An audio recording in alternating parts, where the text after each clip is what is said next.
días. Queremos darles la bienvenida a la segunda charla de nuestro ciclo de estudios de Derecho y la Competencia. Estamos organizando el convenio con la Facultad de Derecho de la Universidad de Rosario y la Asociación Colombiana de Ley de la Competencia. El día de hoy vamos a tener una charla muy interesante sobre las modificaciones que introdujo la Ley 2195 de 2022 al régimen de Derecho de la Competencia, protección de la competencia.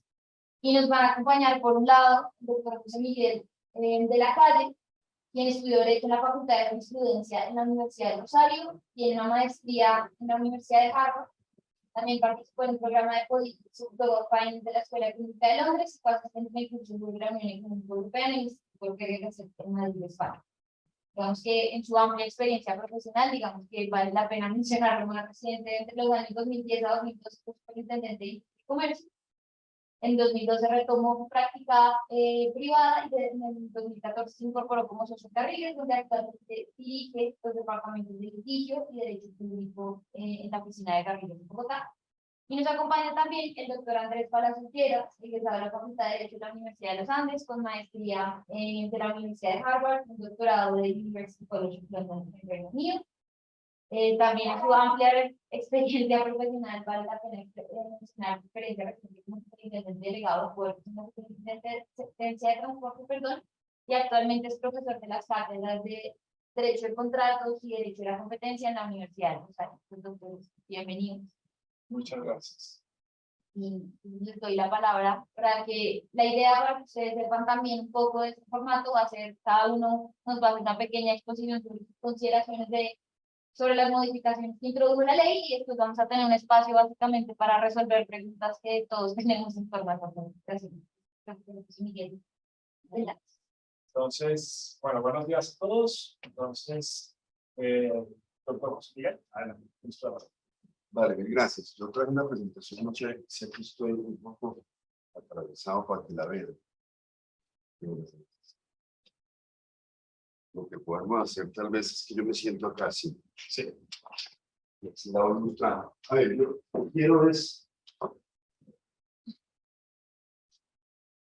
una pequeña introducción, digamos, de lo que vamos a ver ahorita, tratando de ser fluido y práctico en la presentación. Vamos a mirar el proyecto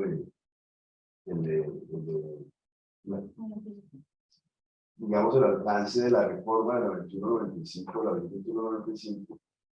Y para ello, pues obviamente hay que poner en contexto con lo que es la figura de la delación desde la ley 1340 y todos los desarrollos normativos posteriores.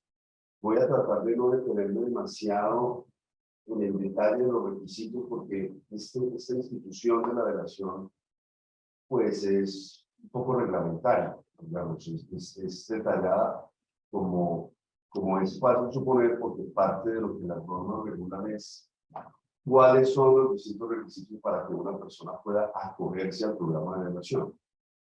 El programa de delación que, como su nombre lo indica, de lo que se trata es de promover que una persona delate a otro, indique o señale a otro de estar cometiendo una infracción a los regímenes de competencia. Aunque vamos a mirar esos requisitos, voy a tratar más bien de enfocarme al final de esta presentación de comienzo y después, digamos, hacer un diálogo con el doctor Andrés y con Daniela, si se ve, digamos, y con ustedes, si se ve el espacio para hacer preguntas.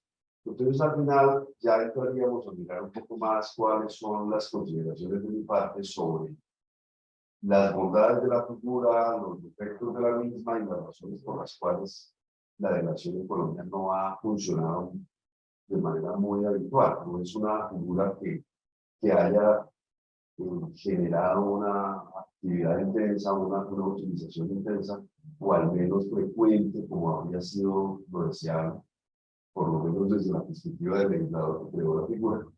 Entonces, bueno, entremos en materia. Estos son los objetivos que traza la ley 2195: incentivar la delación, mejorar el ámbito de confidencialidad, brindar mayor seguridad jurídica y ajustarse a estándares internacionales. Es decir, la 2195 es una ley que reconoce explícitamente que el programa no está funcionando a un nivel de lo deseado. Por eso, digamos que el propósito del legislador del 2022 fue ver cómo promover el uso de la relación. Lo cual todavía está en veremos, porque es temprano, pues todavía luego de un espacio de evaluación, pues porque es muy reciente la norma, pero también por razones que ahora miraremos, el pronóstico todavía es como reservado de que vaya a funcionar, es decir, que se vayan a lograr estos objetivos. Porque, digamos, parte de lo que se hace con confidencialidad tiene que ver con cuáles son las razones. Es decir, lo que quiso hacer el legislador de la última ley, de la 2195, fue intentar atacar específicamente las razones por las que el programa no estaba siendo utilizado en la frecuencia esperada.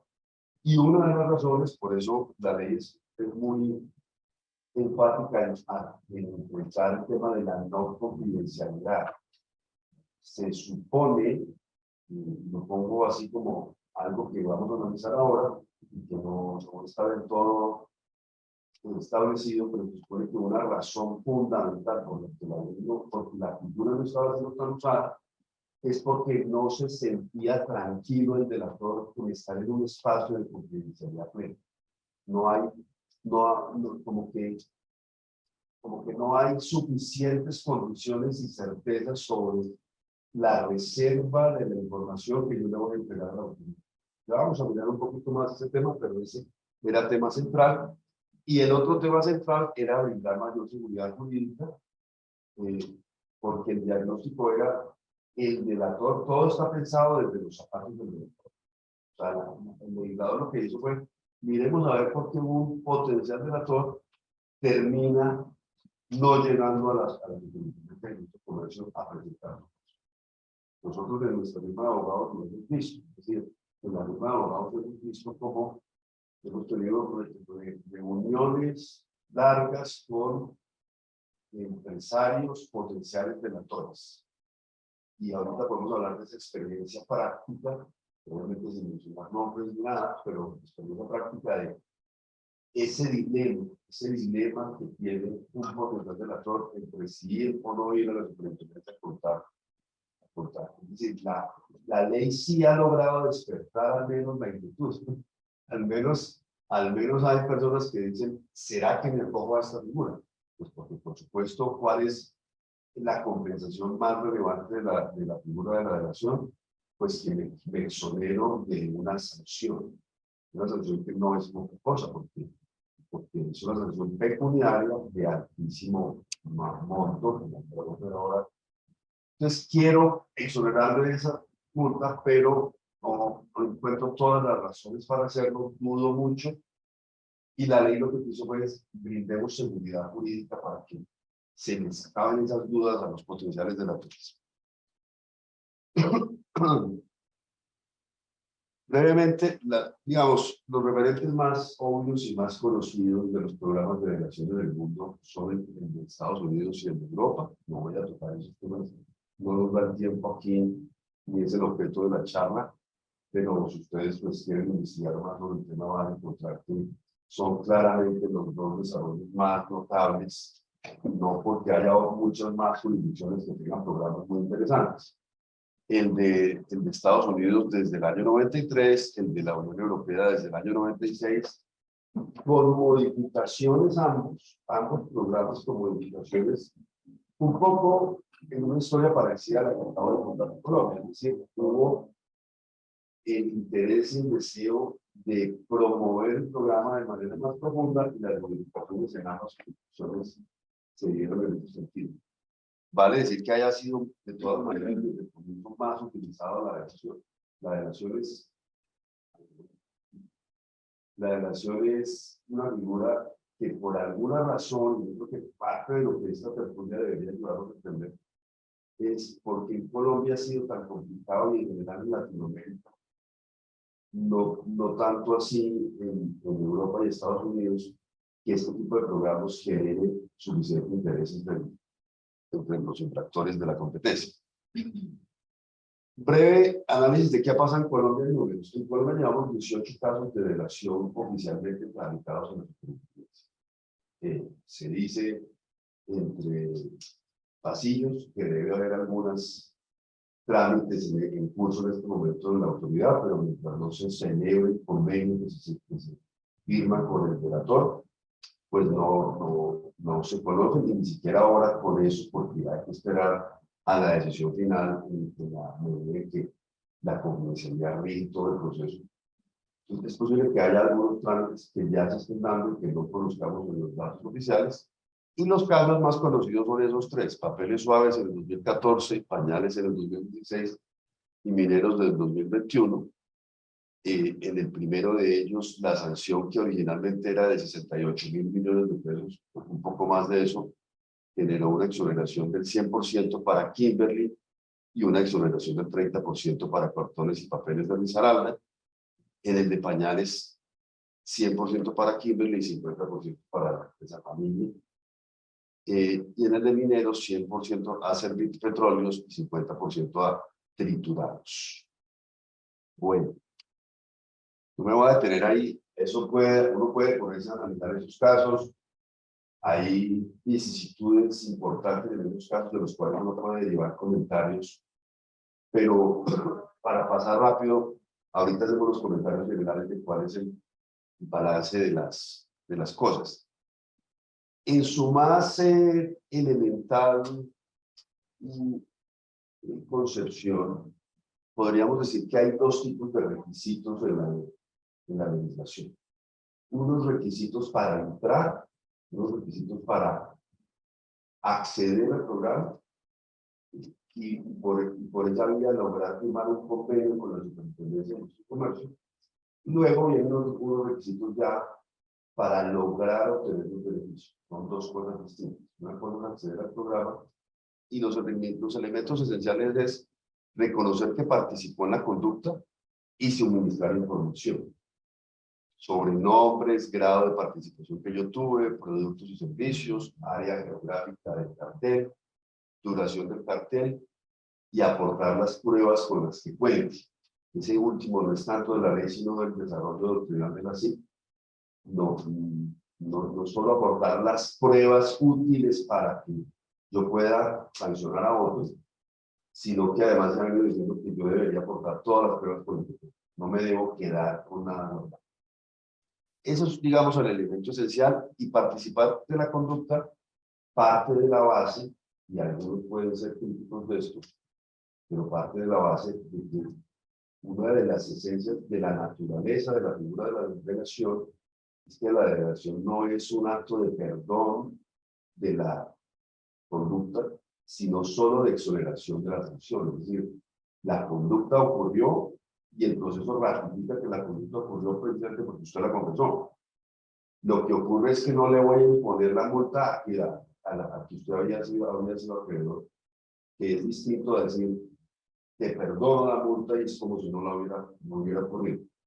Puede ser un planteamiento teórico que algunos critican por teórico, pero en todo caso, pues, esa es la razón por la que es base esencial del elemento que yo reconozco.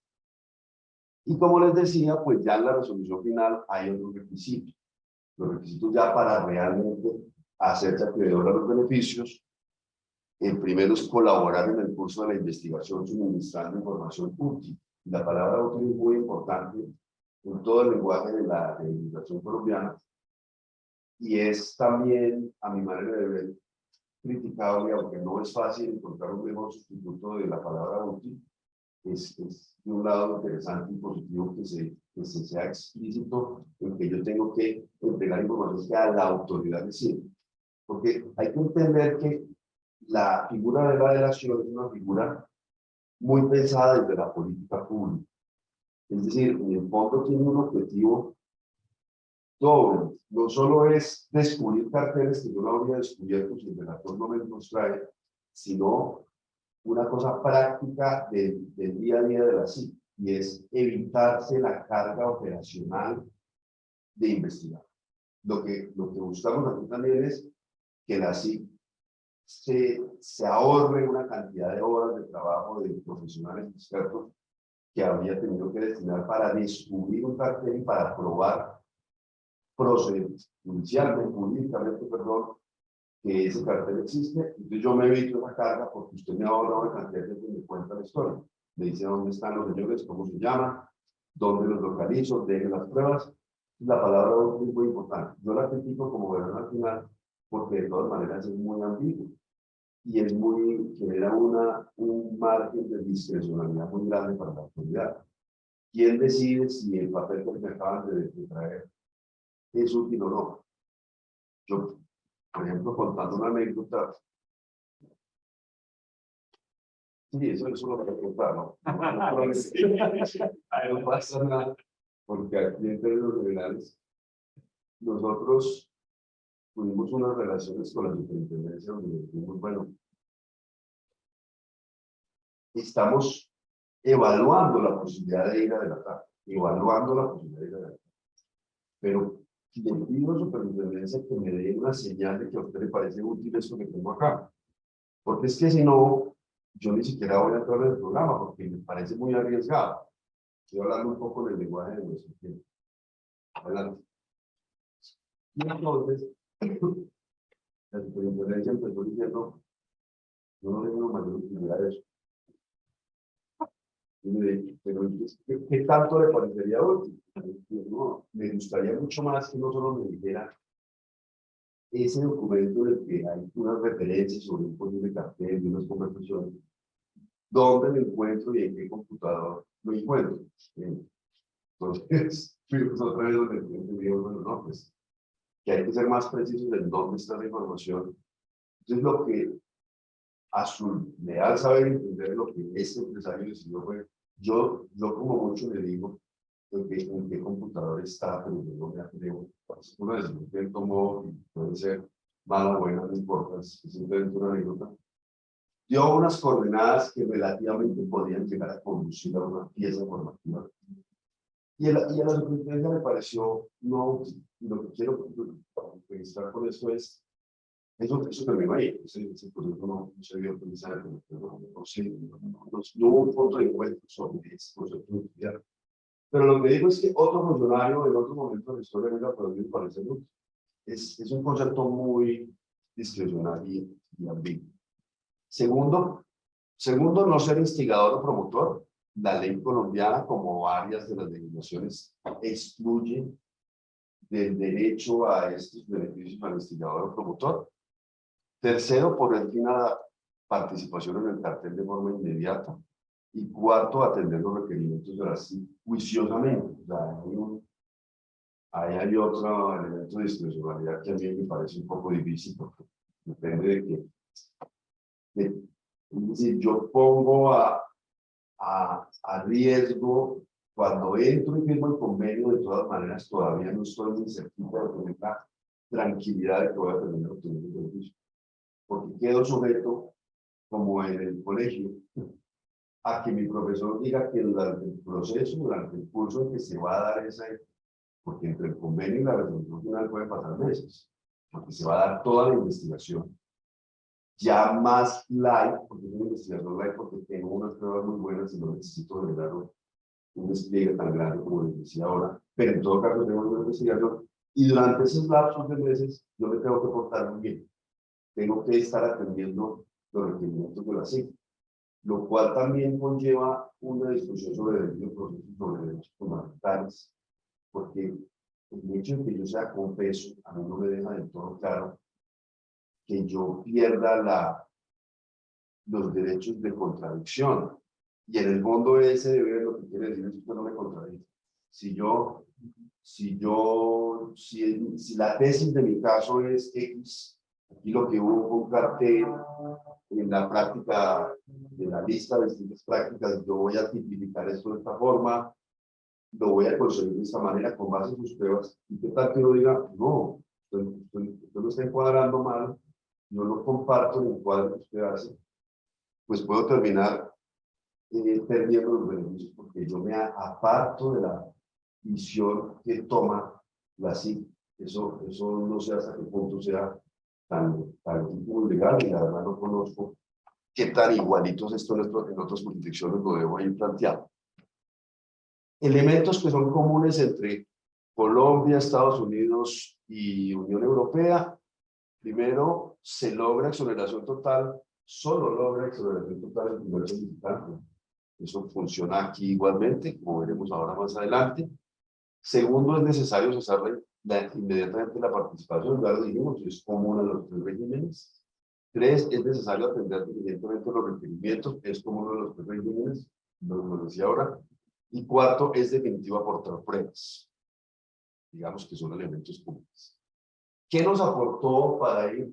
Tengo una pregunta. Sí, dale. Ahorita que estaba comentando usted los derechos de contradicción, de una u otra manera no se podría decir que los pierde en el momento en que acepta ingresar, porque de manera tácita está reconociendo que incumplió cuando uno, pues, o sea, incurrió en una de las conductas prohibidas.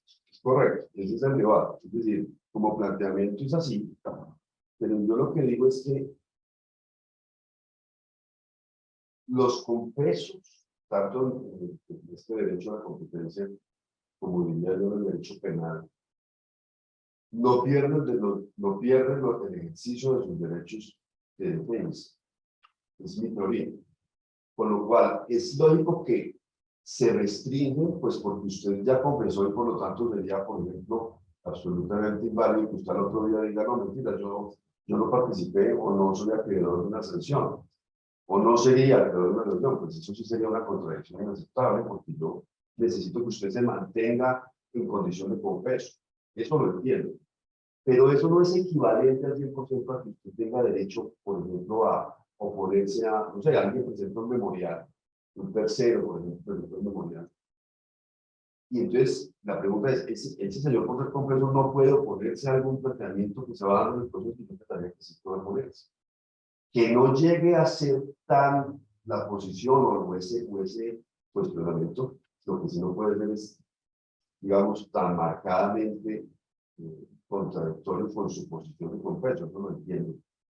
Pero cuando la norma lo que dice es usted no debe contradecirla así, me parece que está yendo más allá de simplemente no contradiga su postura de confeso. Es lo que me parece más, porque a mí me habría parecido un poco más garantista y más acorde con el debido proceso, es que lo que hubiera dicho la norma es usted debe mantener durante ese trámite la coherencia con su posición de haber confesado una infracción a la competencia, que no es exactamente igual a no reñir ninguna postura de las. Son dos cosas que serían distintas. Bueno, ¿qué nos aporta de nuevo la 2195? Primero, que son reservadas la identidad, las pruebas y el proceso de negociación. Esos tres elementos son reservados. La identidad del denunciante, el denunciador, perdón.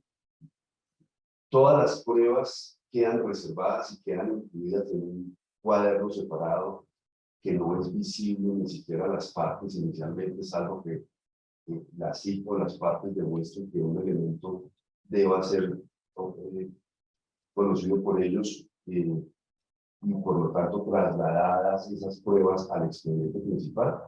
Eso tiene problemáticas, eso te acabo de decir, pero así es.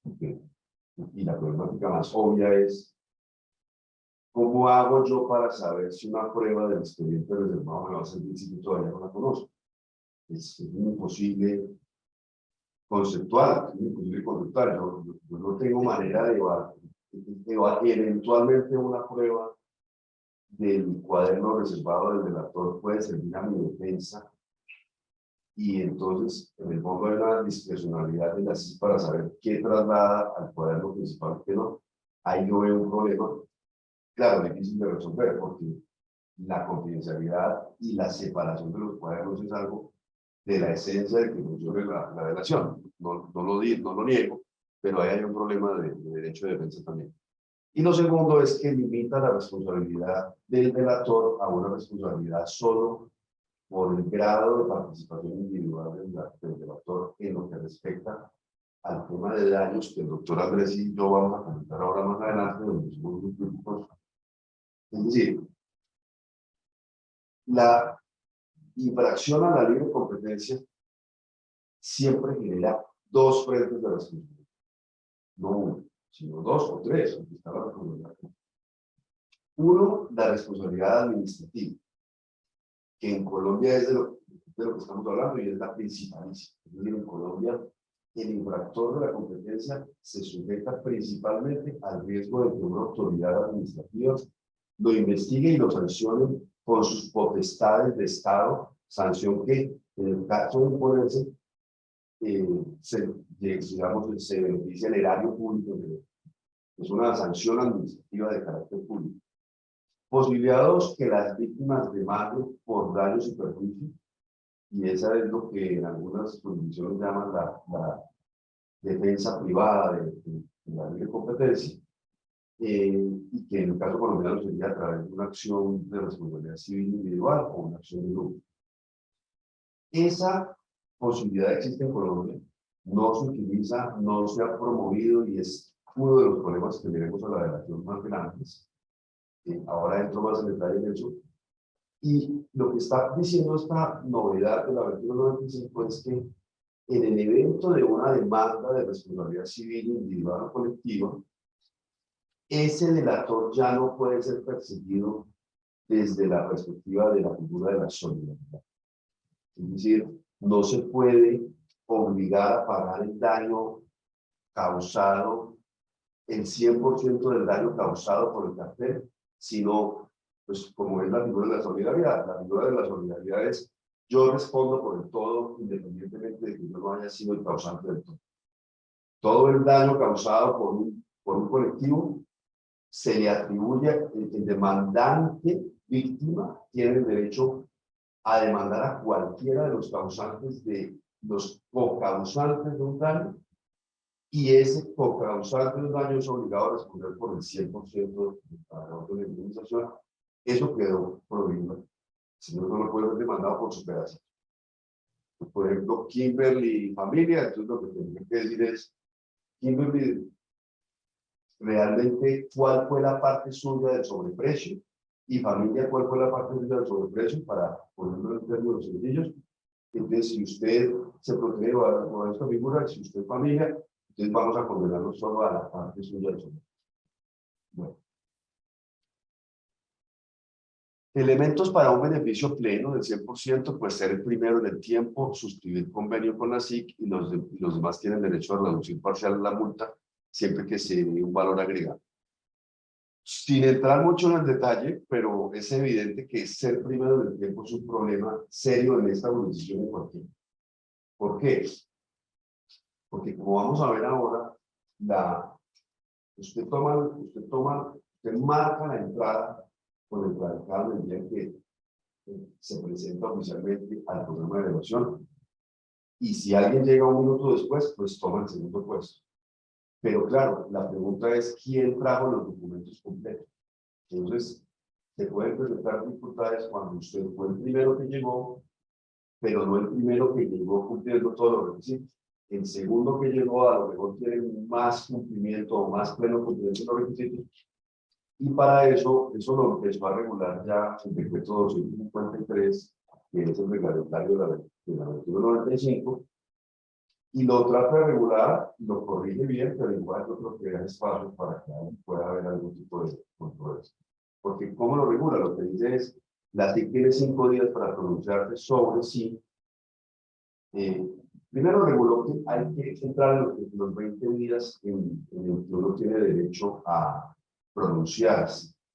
Entonces, dentro de esos 20 días es que tiene el delator que presentar la denuncia.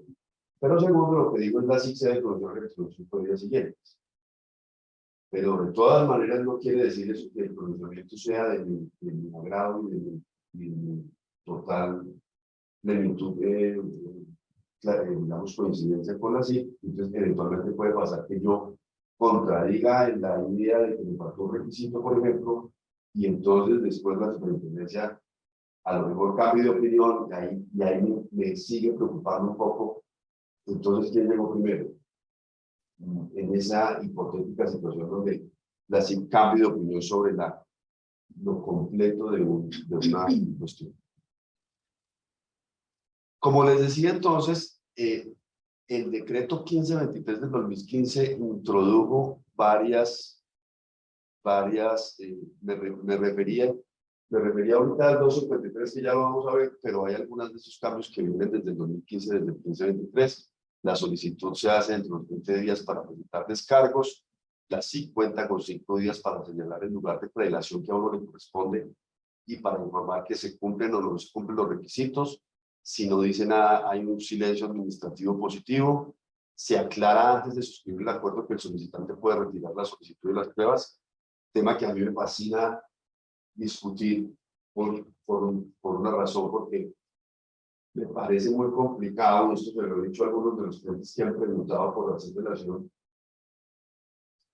No podría haber sido mejor esa norma. Es decir, yo entiendo que al relator se le debe dar la tranquilidad de que antes de que se cierre definitivamente la decisión, yo pueda retirar todo. Bien. Pero es que el conocimiento no es retirado. Lo que me pregunto yo es, si usted le cuenta a una superintendencia que en el Go Club durante los últimos 8 años se están reuniendo 3 empresarios importantes del sector de restaurantes, me estoy inventando obviamente, y le doy coordenadas de modo, tiempo y lugar, pero por alguna razón a la superintendencia no le parece útil y me hace saber que no le parece suficientemente útil, por ejemplo, porque me dice, yo ya sabía parte de esa historia.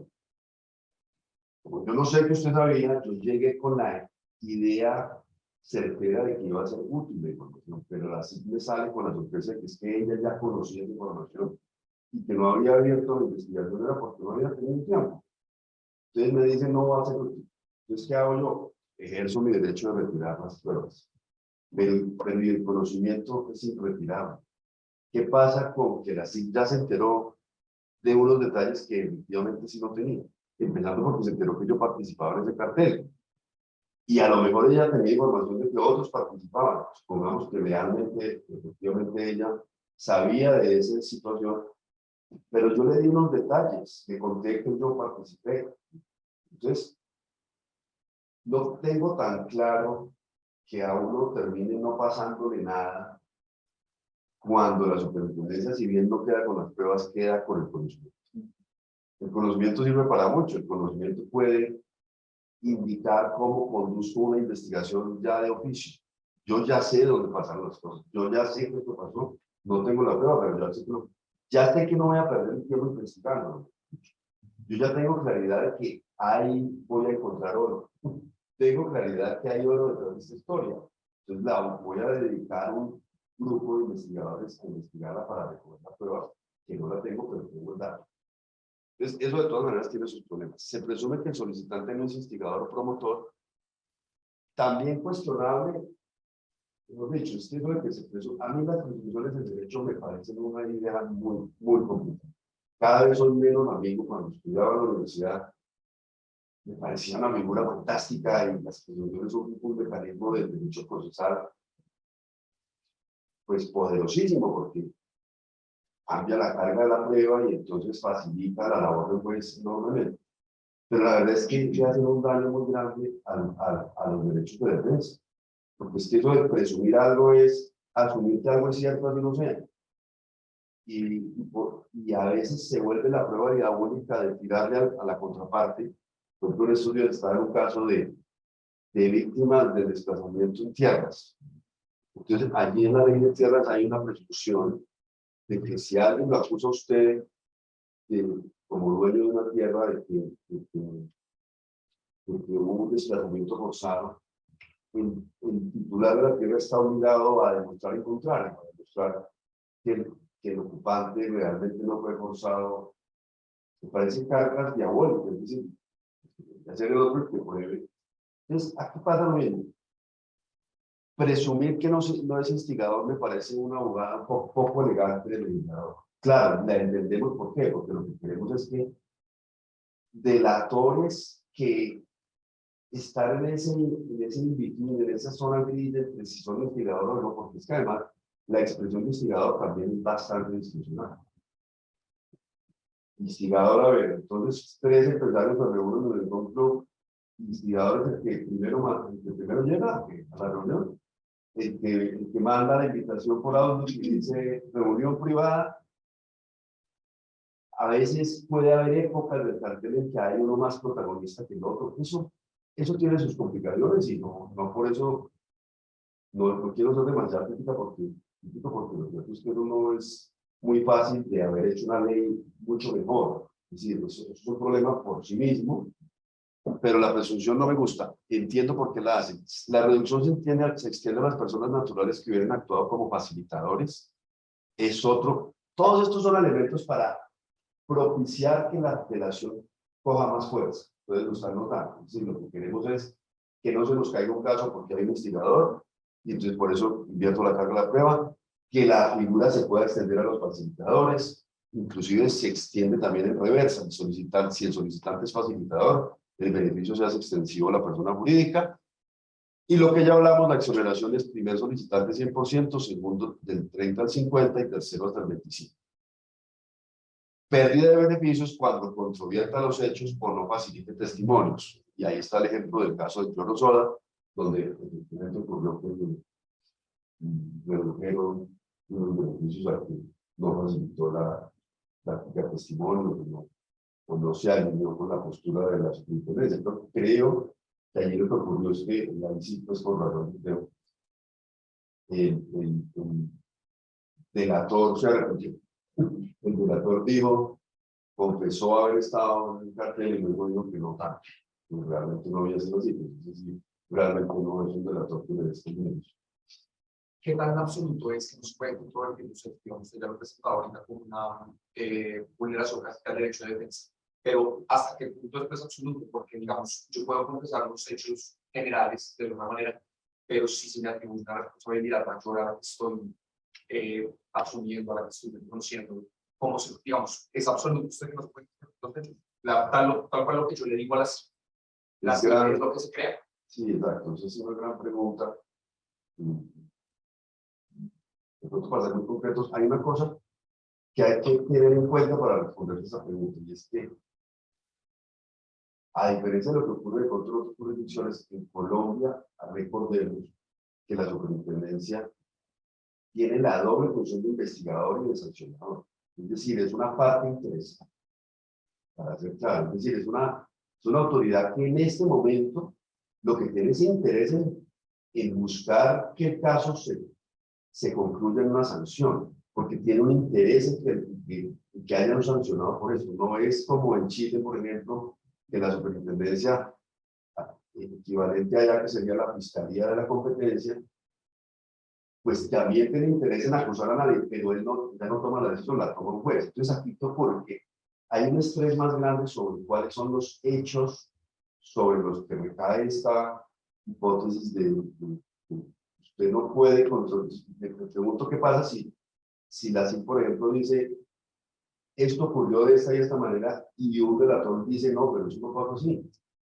Yo si bien confesé, yo creo que eso no pasó de esa forma. Por ejemplo, fulano no es el instigador. Está bien que yo relaté, está bien que ese es el cartel, pero yo no comparto su tesis de que el instigador es A o B. Es un poco más estresante, es un poco discrecional, es a donde voy. Y esa discrecionalidad es peligrosa cuando la autoridad no solo es la que investiga, sino la que sanciona. Me parece que hay una cuestión de derecho de fondo. Esa es la respuesta. Bueno. En concreto, ¿cuáles son los impactos prácticos de la 2195? El primero, que crea mayor competencia para el primer delator, para delatarle primero. En eso, efectivamente, sí lo lograron. Es decir, ahora hay una señal mucho más clara de que delatarte primero, y eso es importantísimo, ¿verdad? Dentro de la figura eso es importantísimo. ¿Por qué? Porque lo que queremos es crearle el desvelo al delator. Desvelar, que no esté tranquilo, y la mejor manera de que no esté tranquilo es, si bien la CIC no ha investigado este caso, no tengo ninguna claridad de que la CIC tenga noticia de esta situación anormal. Aparte de la incertidumbre que tengo, porque no sé si la CIC conozca o no conozca este caso, tengo una segunda incertidumbre que creció con la 2195, que en eso es muy efectiva la ley, y es que tal que cualquier día cualquiera de mis amigos que estamos en esta reunión del cartel privado en secreto vaya de primero, y entonces ahí yo pierdo la posibilidad de exoneraciones importantes. el 100%. Es decir, llegar de segundo es mucho menos buen negocio que llegar de primero. No es una cosa marginal. O sea, bajar del 100 al 30, 50 es una cosa de cielo a la tierra. ¿Por qué? Porque si una multa en Colombia puede ser de, ya inclusive puede ser de mucho más de 100.000 millones de pesos porque las multas las cambiaron. Y eso es otro que no lo puse aquí en la presentación, que es muy positivo para fomentar la relación, es aumentar las multas severamente. Entonces, usted tiene multas más altas y tiene un beneficio mucho menos bueno para el seguro que para el primero, entonces le genera mucha más incomodidad y crea mayor competencia para adelantar de primero. Segundo, aumenta el riesgo de que alguien me delate, es lo mismo que estoy diciendo. Es decir, como el incentivo entre el primero y el segundo es tan distinto, pues yo siempre voy a tener el susto de que cualquier día aquel que yo considero mi amigo de toda la vida, con el que me reúno a hacer este pacto, se le voltee la idea y entonces vaya crea el estándar de que es el mejor antídoto para evitar ser delatado es delatar, es lo mismo, y crea unos beneficios adicionales que ahorita los podemos mencionar, que es para un segundo cartel. En resumen, y aquí simplemente graficando lo que acabo de decir durante todo este rato, que ya voy a terminar, porque si no, tenemos eso hasta las 9, ¿cierto? Pero igual ya me estoy alargando mucho. Ese dilema que es el que les quiero plantear es interesante. Es, ¿delato o no delato? En contra de delatar, hombre, pues continúo sirviéndome del beneficio económico. Segundo, los riesgos de retaliación, la ley sigue sin arreglar los riesgos de retaliación de manera bien. Retaliación comercial, retaliación profesional, temas de seguridad. Es decir, no estoy diciendo que la ley hubiera podido hacer algo mejor, no sé, pero en todo caso ese riesgo sigue existiendo y yo lo veo en el sistema. Es decir, cuando usted dice, ¿y qué?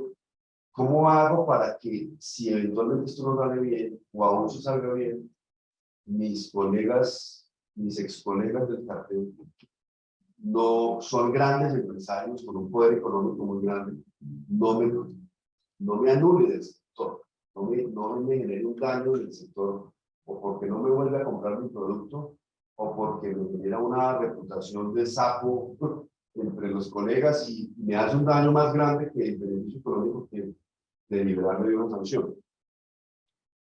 Lo siguiente es que las probabilidades matemáticas de resultar investigado siguen siendo bajas, y yo creo que es el principal problema de por qué la delación no funciona. Porque la delación funciona en la medida en que la SIC sea muy eficaz para habitualmente investigar y sancionar. Si usted como empresario percibe que las probabilidades de no ser descubiertos son bajas, por bueno que sea el programa no respecta. ¿Y por qué digo que son bajas o bajísimas? Pues basta ver que en Colombia se están abriendo no más de 8 investigaciones. 8 investigaciones nuevas. ¿Y cuántos carteles hay en Colombia? ¿Cuántos carteles se generan en Colombia cada año?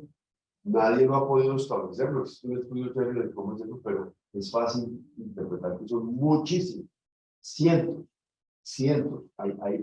Infortunadamente para este país hay muchas prácticas de competencia, y eso se deduce de muchas cosas. Hay mercados muy poco competitivos, hay precios muy homogéneos y atípicamente homogéneos. Bueno, eso da para otra charla. Pues cuando usted tiene 8 casos al año, dividido entre 500 o 1000 o 5000 prácticas cartelistas al año, eso le resulta un porcentaje inferior al 1% de probabilidades de resultar siendo capturado, detectado. Y los temas de alta discrecionalidad que ya les conté, y un problema fundamental, pues que yo también entiendo al legislador penal, pero los hechos que se quedaron al lado. El legislador penal, al menos en la corrupción, ya intentó bajar la pena, pero la bajó parcialmente, no la perdona completa. El coludido, que es una de las prácticas contrarias de la competencia, no es perdonable al 100% por el delito, sino hasta el 40%. Ya no me acuerdo. Entonces, pues claro que usted va y relatan así, pero mantiene el riesgo de resultar siendo clasificado como delincuente. De hecho, no importa tanto la cárcel, porque de pronto le rebajan la pena el 40% y además de pronto termine casa por cárcel, lo que sea, pero lo que sí es cierto es que, o sea, lo que a mí me parecería de todas maneras es que usted no se mata el riesgo de ser condenado penalmente, es decir, convertido en delincuente, delito, incurrir en un delito. Si la SIC no me logra, si esta delación no me logra pagar eso, ¿qué tan viable es que yo lo haga? Y está el tema de la decisión de la CAN, eso también da para otra charla, y ustedes vieron el caso de, o sea, como hay un régimen transnacional de protección a la ley de competencia que para Colombia está aquí nomás, que es el régimen de la CAN, donde una infracción que tenga impacto en los países integrantes de esta comunidad puede ser llevada por esa justicia, pues eso pasó en Chile. Y pasó en Chile a instancias de la autoridad ecuatoriana. Inicialmente a instancias de una denuncia colombiana, pero eso no prosperó, y luego vino a instancias de la autoridad ecuatoriana. Y el problema que genera gran incertidumbre jurídica es que la autoridad ecuatoriana usó la delación que presentó el propio Kimberly en la autoridad ecuatoriana como base de su denuncia ante el Tribunal de la Paz. Cuestionable o no, pues ahí se dijo que eso no violaba el principio de no autoincriminación, pero por Dios, creó un ambiente de inseguridad jurídica muy complicado. Bueno, esta es creación propia mía, porque yo, para terminar en lo del tema de reparación de daños, soy muy crítico y voy a terminar acá ahora sí, ¿verdad? Porque si no, a mí me parece que una de las cosas que hace más mal esta ley 2195 es que, en términos de política pública, trató de fortalecer la figura de la delación. Vamos a ver si lo logró. El tiempo lo dirá. Pero seguro en desmedro de otra institución de política pública o de derecho súper relevante, que es la reparación por daño. Y de hecho, como ustedes ven aquí, puede pensarse que es inclusive un mecanismo más efectivo como visión de Estado. ¿Por qué? Porque ambas tienen un poder disuasorio muy importante, porque la acción privada, por supuesto, tiene un impacto mucho más fuerte en la reparación de víctimas, evidentemente. De hecho, la reparación de víctimas en el ámbito administrativo, pues es prácticamente nulo. Yo le doy ahí un poquito de uno. ¿Por qué? Porque por vía de los impuestos, a lo mejor uno genera un pequeño beneficio. Reconozco que la acción privada es menos potente para generar una capacidad del Estado a dirigir, a concentrarse en perseguir un cartel o el otro, es decir, a priorizar su política, porque la acción privada está en manos de la actitud de la víctima. Si la víctima no quiere demandar, pues no se activa el procedimiento de reparación. Y en términos de eficacia me parece que son similares. Bueno, con eso creo que termino. Esto de pronto ya no hay necesidad, son los beneficios adicionales del decreto 253, que ahí puede haber una inconstitucionalidad porque es que ese decreto creó beneficios para quien se presenta antes de la investigación y le puso solo el 30% al que lo haga de después. Y yo no sé si el reglamentador, o como se diga, el titular de la potestad reglamentaria tenía derecho a hacer eso cuando la ley no lo había dicho. Este me lo va a saltar porque si no, lo dejamos para el final. Situaciones de riesgo de interpretación es lo que he dicho. Yo creo que hay mucha discrecionalidad en muchos de los temas, de las pruebas y todo, pero lo voy a dejar ahí. Y ahí les dejo conectadas algunas conclusiones que resultan de lo que acabo de comentar. Muy bien. Lo dejo por ahí. Muchas gracias. Muchísimas gracias, doctor José Miguel. Yo quisiera entonces ahora aprovechar esta excelente presentación que nos ha hecho el doctor José Miguel para tomarme un par de minutos un poco para darles un contexto histórico y de alguna manera teórico sobre esta figura. Creo que es importante entender algunos aspectos de la dinámica interna para luego centrarnos en la investigación que he venido haciendo con José respecto a cómo determina uno básicamente a quién beneficia un programa de educación. Entonces, Quisiera comenzar un poco, estamos en la pestaña de presentación. Entonces, lo primero es que entendamos un poco históricamente por qué el programa de beneficios por colaboración aparece en Colombia con la ley de 2009 como antes. ¿Listo? La razón es porque básicamente, si bien esto es un programa que se utiliza en Estados Unidos, creo que tiene por ahí un precursor del 78, pero digamos, coge fuerza a partir de los 90.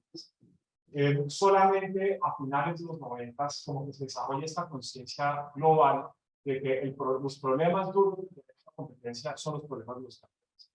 Y nosotros lo encontramos con esta directiva de la OSD de 1998 de recomendación a los países miembros de actuar contra los carteles duros, que es la recomendación que ustedes encuentran citada varias veces en las decisiones administrativas de la CIC de por qué los carteles son tan malos. ¿Cuál es la razón de la OSD y por qué la OSD aparece con esa recomendación y por qué Colombia la retoma? Básicamente porque durante los 90 hubo un intento muy importante, pero fallido, de discutir un derecho a la competencia en la naturaleza global. Así como uno habla de un derecho al comercio internacional, con lo que fue el nacimiento de la OMC, y digamos, del derecho privado internacional, estaba bien, pues había como esta idea de ¿por qué no nosotros discutimos un derecho a la competencia global? Hay unos precursores interesantes, el Tratado de La Habana de 1953, si mal no estoy, tampoco funcionó. Estas son discusiones que se dan en el seno de la OMC, las discusiones no terminan en buen término, y entonces termina la gente diciendo como, bueno, ¿cómo logramos hacer esto? ¿Quiénes son los actores que participan en esa discusión? Básicamente tres bloques: Estados Unidos, la Unión Europea y los países en desarrollo. Para Estados Unidos, un desarrollo global del derecho a la competencia sería muy ventajoso porque Estados Unidos pues, es la casa de las principales empresas que hacen negocios en varias jurisdicciones.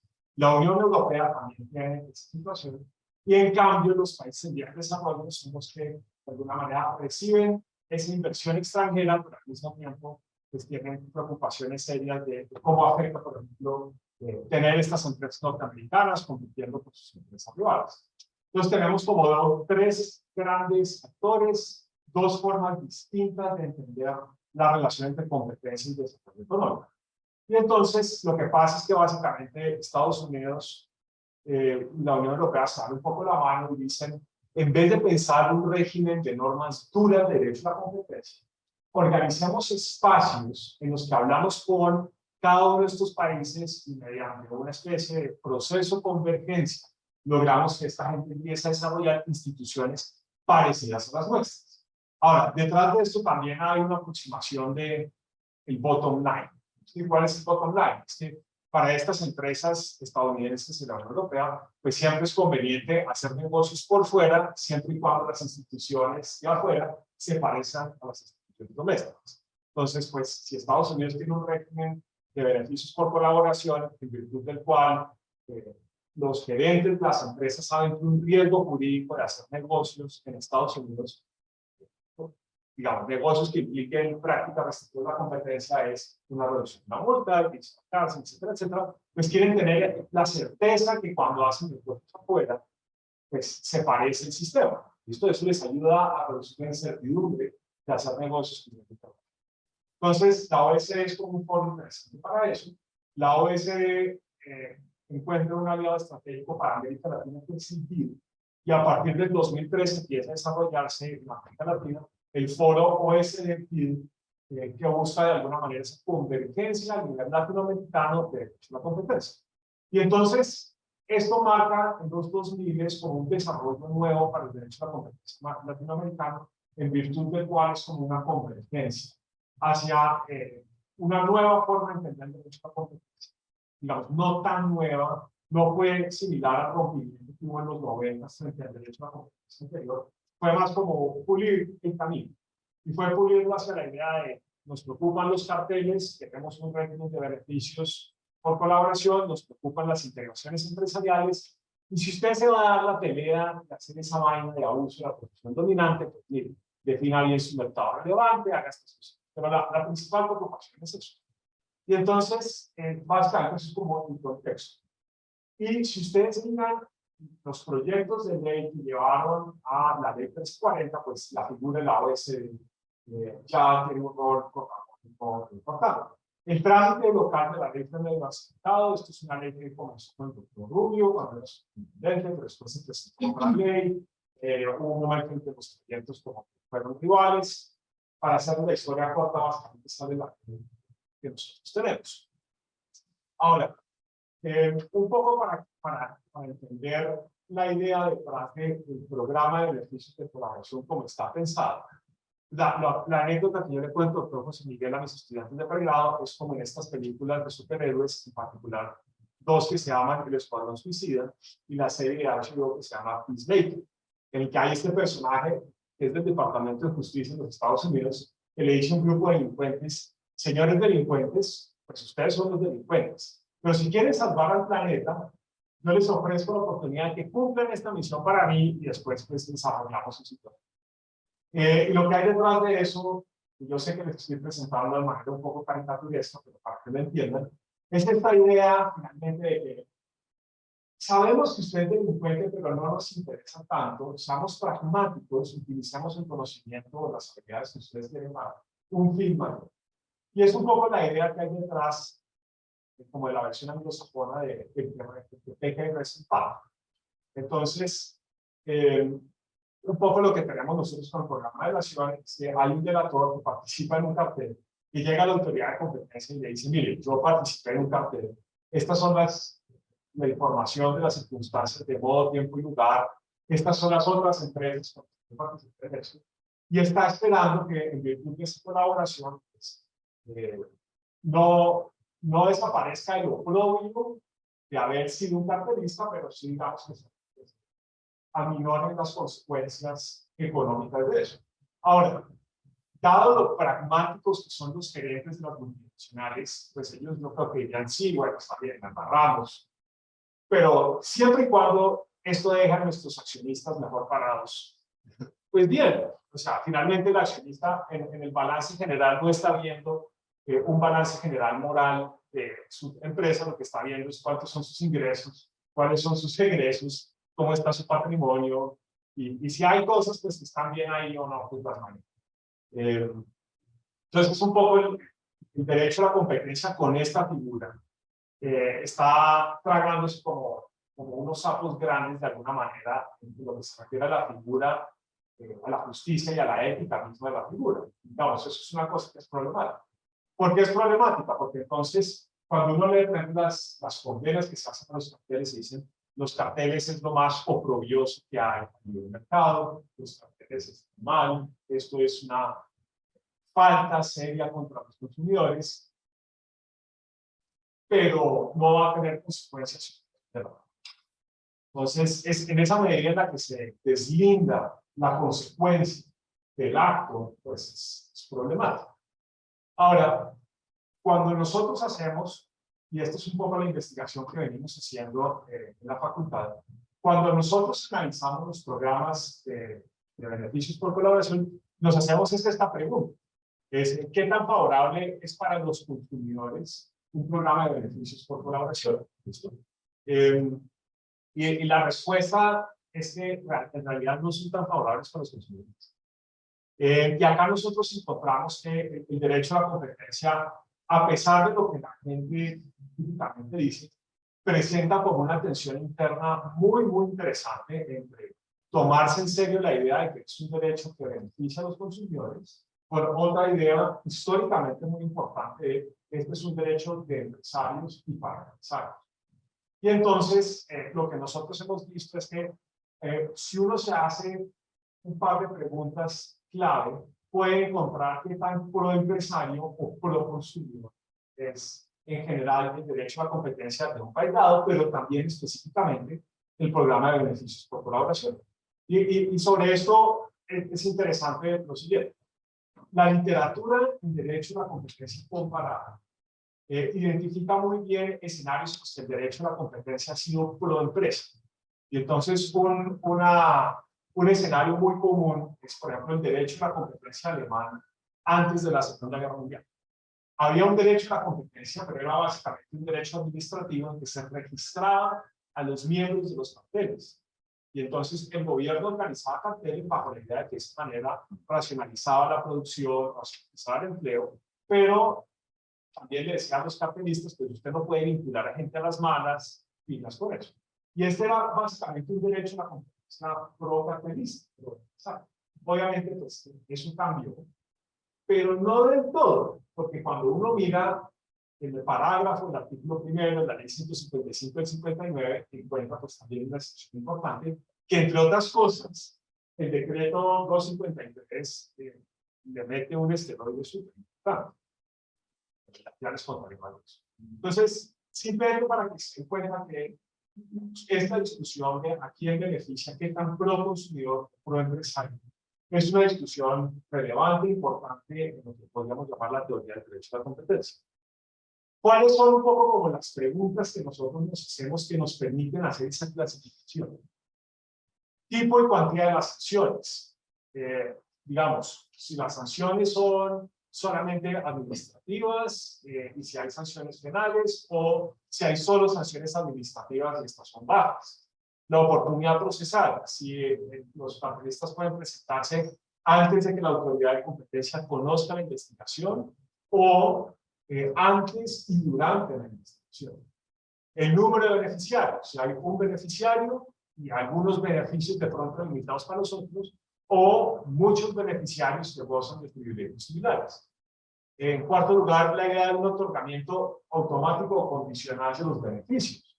Si por el solo hecho que yo me presente, entonces yo ya soy beneficiario de los beneficios del programa, o si hay una discusión respecto a la superintendencia de la actividad. Es la discusión que nos contaron los otros estudiantes particularmente pertinente para este criterio.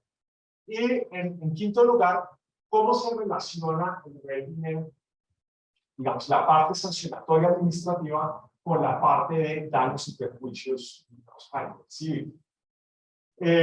Y digamos, ¿qué hemos visto nosotros? No hay ningún régimen de la competencia que sea estrictamente pro consumidor o que sea, digamos, estrictamente pro empresa. Pero nosotros sí encontramos que algunos elementos de estas 5 preguntas están en un lado y en el otro. Y digamos, ¿y esto por qué es interesante? Mírenlo como un poco como un ejercicio en el tiempo, de toma de decisiones. Si yo parto de la idea de que lo importante del régimen de beneficio de la competencia es disuadir al cartelista ex ante del cartel, o disuadir a que continúe en el cartel. Si yo parto de esa premisa, entonces a mí lo que me interesa es que el garrote del derecho a la competencia sea muy duro y generar esa rivalidad que ustedes quieren describir entre los distintos cartelistas de ver quién llega primero a la competencia. Y de alguna manera cimentar una desconfianza que sea entre los carteles. Y aquí, digamos, hago otro paréntesis teórico interesante.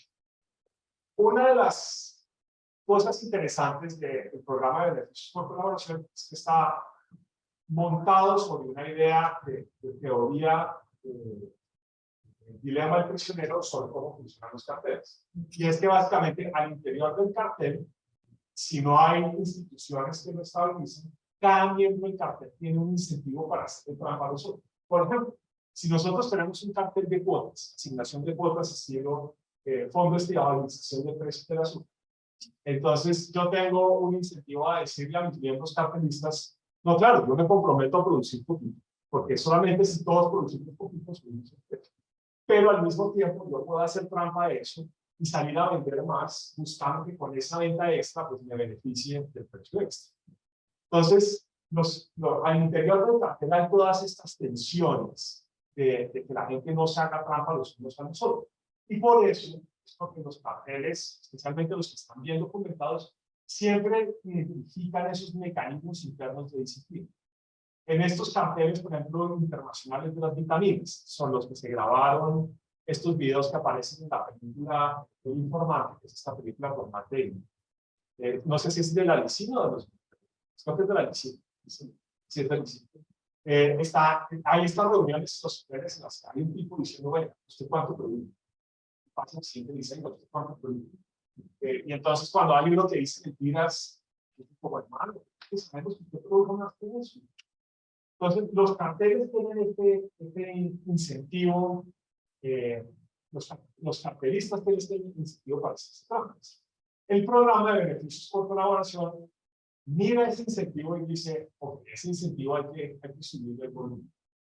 Fomentemos esa tendencia a hacerse trampa, creando entre ellos una desconfianza que no solamente se van a hacer trampa de quien les están haciendo mentiras entre ellos, sino que además uno de ellos va a ser el sapo que los demás. Entonces, como que crea este escenario de desconfianza. Y esa es la idea de la discusión. Y por eso es que si uno quisiera como un régimen, un programa de beneficios por colaboración, que sea consecuente con la idea de la discusión, digamos, sea muy restrictivo en los beneficios que otorga, limite mucho el número de participantes, no tenga ningún problema con que las multas administrativas se sumen después a daños civiles, por sanciones civiles por no tomar por daños de beneficios. En cambio, cuando uno está en este escenario de acomodación, uno está en un momento posterior al tiempo. Uno está típicamente pensando, pues ya los carteles están. Y ya el cartelista sabe que es cartelista, digamos, está incómodo y quiere salirse. Y entonces, cuando uno está en ese segundo escenario, pues, posterior, entonces uno dice, ¿cómo les hago la vida más fácil? Entonces, ¿cómo les hago la vida más fácil? Bueno, miren, no va a tener la incertidumbre que va a tener. Primero, solamente sanciones administrativas. Segundo, usted puede entrar a participar en el programa antes y durante la investigación. Y eso en el caso colombiano quiere decir que usted puede ser participar del programa después de que en la W1 una emisora anuncie que existe cartel. ¿Listo? Caso en el cual pues usted ya está metido, juntada la mano, embarrado del codo. Hay pues todos los miembros tienen como acceso a beneficios similares. De pronto no todos tienen la misma reducción de la multa, todos se benefician, por ejemplo, de la reserva del expediente. El otorgamiento es automático, simplemente cuando usted venga acá y diga, confieso, esto es así. La discrecionalidad que tiene la autoridad administrativa es muy limitada para decirle a usted si es útil, si no es útil, si está bien o está mal, simplemente el hecho que usted está acá ya le da los beneficios. Y finalmente, y este es un punto para aterrizar con lo que estaba contándonos el doctor Miguel, se limita la responsabilidad y hay reservas del expediente. ¿Y esto por qué es importante? Básicamente porque si hay entidades del Estado o empresas privadas que han sido afectadas por el cartel, típicamente van a querer acceder a la información de la superintendencia para las pruebas, para que puedan armar sus propias demandas por daños y perjuicios. Pero en la medida en la que el expediente esté cerrado para que ellos, pues, digamos, están corriendo contra el tiempo de la caducidad de la acción. Y entonces la reserva tiene este tema de que no solamente la reserva, digamos, para los otros miembros del cartel que no sean delatores, sino también frente a terceros que quieran usar esa información en una demanda por daños y perjuicios. Y pues obviamente el tema de la responsabilidad. Entonces, preso, si usted participa en nuestro programa de beneficios por colaboración, usted entonces ya no va a ser solidariamente responsable, sino que va a ser una responsabilidad conjunta. Y entonces, esto lo que quiere decir es que el demandante en el juramento estimatorio tiene básicamente que decir cuál fue su participación. Y para eso, pues uno necesitaba unas pruebas duras. Ahora, uno podría irse por el camino de jugarnos con la carga dinámica de la prueba, ¿cierto? Es muy difícil que a nivel de la demanda, si el juez no encuentra un juramento estimatorio razonable, pero sí encuentra una discusión de la carga dinámica de la prueba, pues es muy poco probable que el juez diga, listo, se la paso. Entonces, estos son temas que aparentemente son técnicos que tienen un impacto muy importante en el desarrollo del private enforcement, que es esta idea de las acciones privadas. Entonces, básicamente, cuando uno está en esta columna en la izquierda, ¿qué quiere decir eso? Que uno la separa. ¿Listo? Un régimen de beneficios por colaboración que tiene estas características, por ejemplo, le permite a la hora de ver el balance a un gerente decir, okay, tengo mis ingresos superiores por un cartel, me metí al programa de beneficios por colaboración, entre mis gastos tengo mis gastos y costos, tengo una sanción reducida, tengo todo lo demás para llegar a eso, pero pues, los costos no exceden los beneficios. Entonces, es algo para el oprobio moral. sí, puede haber sido al final un súper buen ejercicio que el PPRS paga y gana. Y ese es un poco el punto. En un régimen de competencia que está de esta manera, sí permitiría, por lo menos de manera teórica, que un artista termine viendo en su balance general el beneficio de participar en el cartel, aún después de haber pasado por el programa de beneficio. Esa es como esa parte, digamos, teórica. Miremos un poco entonces qué pasa con la ley 340, la ley 2195 y el decreto 253. Todas estas instituciones mandan señales mixtas. ¿Listo? ¿Por qué? Porque yo puedo clasificar algunas de ellas en la columna de la izquierda o en la columna de la derecha. Y ahí es donde se genera parte de la incertidumbre con la que discutíamos ahorita, y es que como que el régimen no termina de definirse. ¿Listo? Entonces, prohíbe darle beneficios al instigador de la conducta. Está bien. Se sabe que a él nunca va a poder beneficiarse de eso. Aumenta las sanciones, establece la reserva general de los expedientes. Todas son como ideas importantes, pero permiten presentarse en cualquier momento la actuación administrativa, se permiten varios beneficios. ¿Listo? Esto es como la idea de la ley 340. La ley 2195, digamos, aumenta las sanciones para agentes del mercado, está bien, la nota es importante. Lo hace de una manera terrible. El artículo 67, cuando dice que la superintendencia podrá escoger la mayor de 3 cosas para considerar. Yo creo que los constitucionalistas y los amigos del debido proceso no deben sentarse cómodos viendo eso. Segundo, disminuye el número de beneficiarios y sus beneficios. Es lo que nos toca ahorita en el próximo nivel. Es distinto cuando uno se presenta antes y cuando uno se presenta después, según el decreto.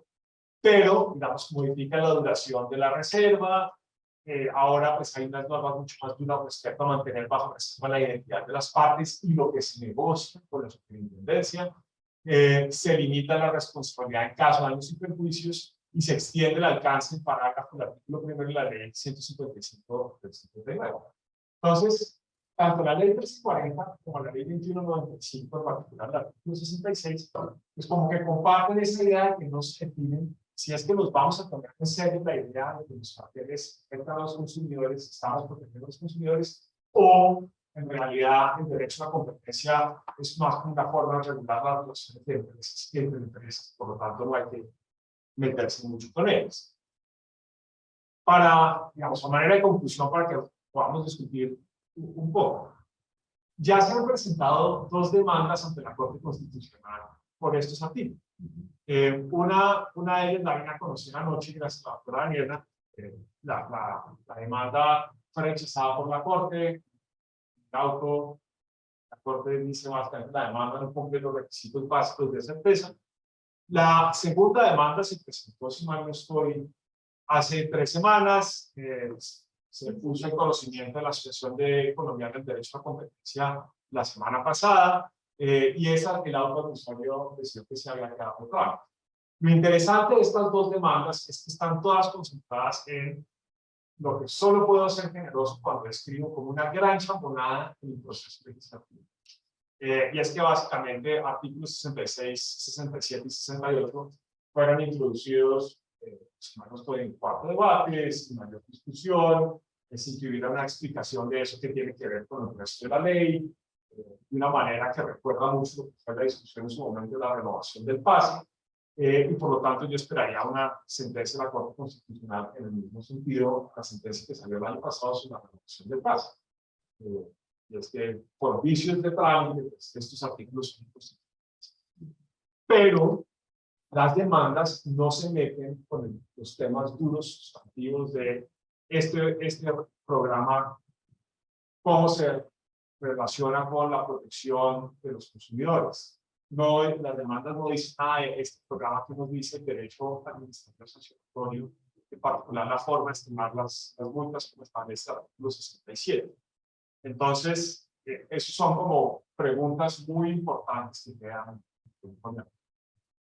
Para terminar, yo siento que la ley 2195 y 22, estos 3 artículos 66, 67 y 68, muestran un poco como esa tensión en la que está Colombia de tratar de acomodarse como a estas recetas internacionales de qué es lo que importa en derecho a la competencia, sin realmente llegar a poder cumplir como esas expectativas que se tienen de las cosas. No es necesariamente una ley fallida, no es que nosotros seamos un Estado fallido, no es como esa necesidad de que siempre que llegan las cosas a Colombia se platanizan y se platanizan mal. No te van a entender eso. Pero no estamos teniendo en cuenta muchas cosas que están pasando y que contribuyen a estos problemas en la implementación del régimen de beneficios por colaboración. Programa. Por ejemplo, para tener la oportunidad de discutirlo con ustedes, los incentivos al interior de las empresas. Yo no conozco ninguna acción social de responsabilidad en la que una empresa que se haya hecho merecedora de una multa de la SIC adelante prestar acción contra uno de sus administradores por las consecuencias pecuniarias que tienen para la sociedad. Entonces, y yo no me imagino a los accionistas diciendo entre ellos en una asamblea: vamos a sancionar a Ramírez porque Ramírez, que viene trabajando para nosotros, nos metió en un cartel que nos hizo ganar más plata, pero lo cogieron. yo creo que hay unos incentivos muy propios de la manera en la que funciona el derecho societario que nos ponen en un conflicto muy interesante con el derecho a la competencia. Y hay que ver qué pasa con las personas que están metidas en esto. Lo otro, para digamos, sugerir temas de discusión, es la manera en la que el programa genera, digamos, incentivos para actuación estratégica.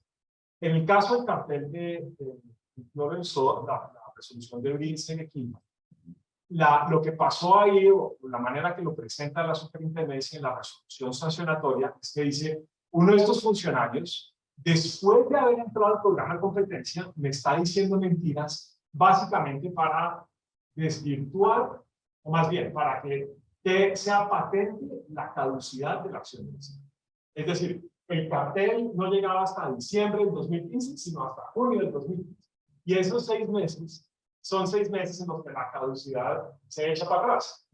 Entonces, digamos, eso es una de las cosas problemáticas. Entonces, de pronto, otra de las cosas problemáticas que han impedido esto es que sigue habiendo unos incentivos en la manera en la que funciona el programa de beneficios por colaboración, para que aún adentro del programa los empresarios y los administradores no cuenten toda la verdad, sean muy selectivos en lo que dicen. Y por eso es que a la SIC se le salta la piedra. Uno lee esa resolución y hay partes en las que uno lee la voz de los funcionarios que uno conoce diciendo: claro, es que estos tipos, mire, me están induciendo al error. Y entonces, pues, yo creo que eso... Doctor Roa. Precisamente quería preguntar eso respecto al caso de la CAN. Una de las razones por las cuales la Superintendencia de Control de Poder de Mercado mandó la información a la Comisión fue porque estratégicamente los abogados de familia estaban buscando la prescripción de Ecuador, aprovechando el cambio normativo. Y eso fue la razón por la cual se motivó ese traslado, independientemente de la parte procesal que Sí, claro. Yo creo que deberíamos tener una sesión después de la Cámara. Aproximadamente, no conoce muy bien ese proceso y salió en octubre o noviembre del año pasado, salió una decisión de la comisión, ¿cierto?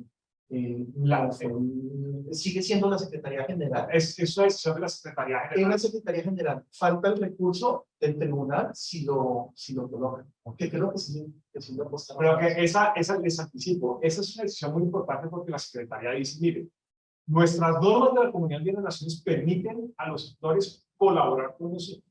Y en este caso, no solamente no colaborar, sino que hicieron todo lo posible para entorpecer nuestras instituciones. Entonces, eso es un regaño, y yo creo que una respuesta como a ese movimiento que se generó en distintos medios de gente diciendo: ¿cómo va a haber esto en la cara? ¡Qué horror! Me pareció interesante, pero si les parece, podemos discutir eso en otro momento. Entonces, doctor José Miguel, esos son como las cosas que nosotros estamos viendo de eso.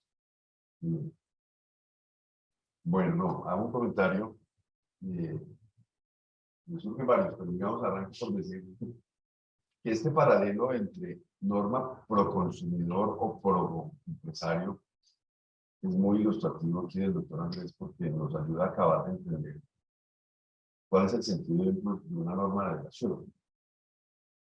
si uno fuera solo pro empresario, pues lo que busca es literalmente que haya más empresas que se sientan tentadas a buscar la relación, pero la columna de pro consumidor nos genera el balance de que sí, pero no podemos ser tantos empresarios que hagamos daño a los derechos de los consumidores.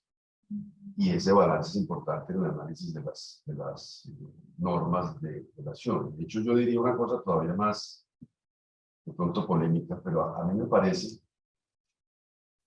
a ver, ¿ustedes qué opinan de eso? A mí me parece que la figura de la relación, la figura del programa de beneficios por colaboración, más que una norma de derecho, es una institución de política pública.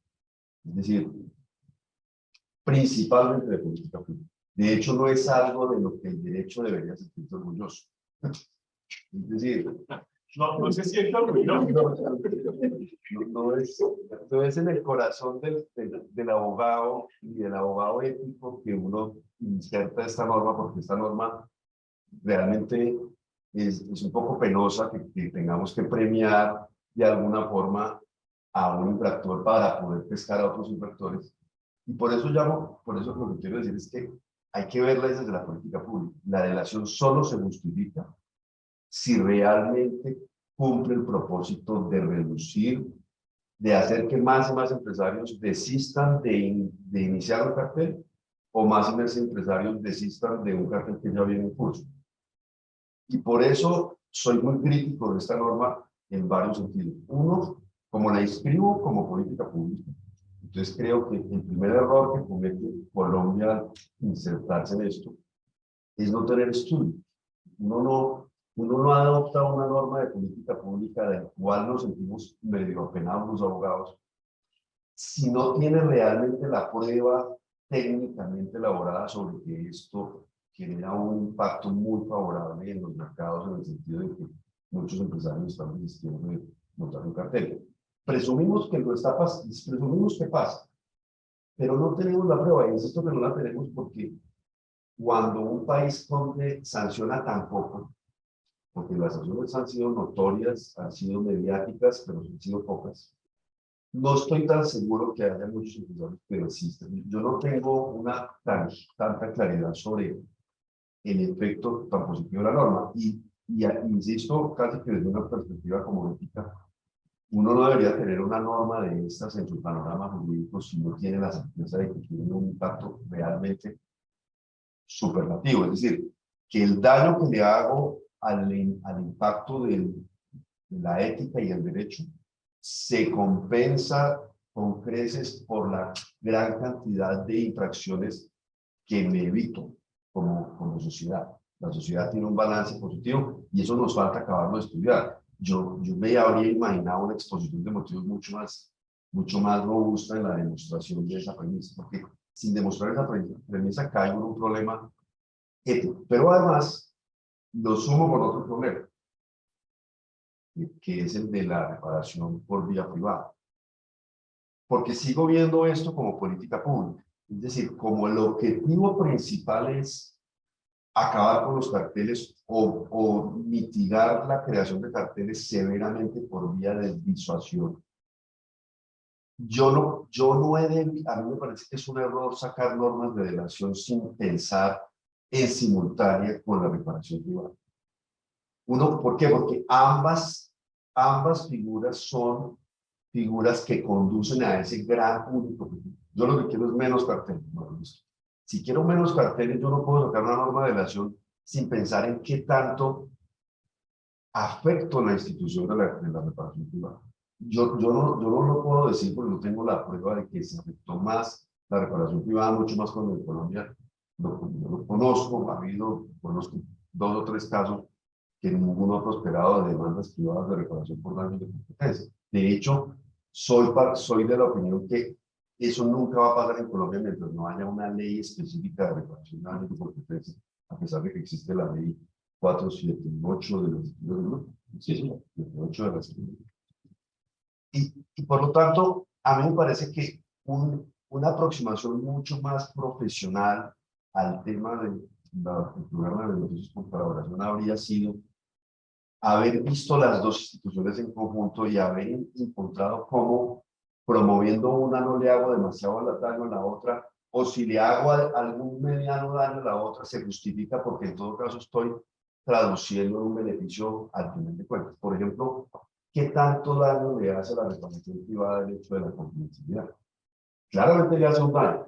No hay duda que le hace un daño porque si una víctima de la competencia, si un comprador de cuadernos o de pañales quisiera presentar una demanda, y si estuviera vigente la norma que hoy está vigente, ¿cómo obtendría la prueba desde la CIP si no le dejan acceder al expediente privado? Yo por lo menos en una visión, para poner un ejemplo de lo que estoy diciendo, en una visión conjunta de ambas instituciones, que es lo que yo creo que se ha debido hacer, pienso que el legislador ha debido, por ejemplo, ampliar la caducidad de la acción de grupo, porque la acción de grupo tiene 2 años de caducidad. Y un proceso de investigación de estos puede durar 2 años, perfectamente. Entonces, lo que por lo menos hubiera gustado ver es a un legislador consciente de tratar de no hacerle daño a las otras instituciones que propugnan por el mismo objetivo.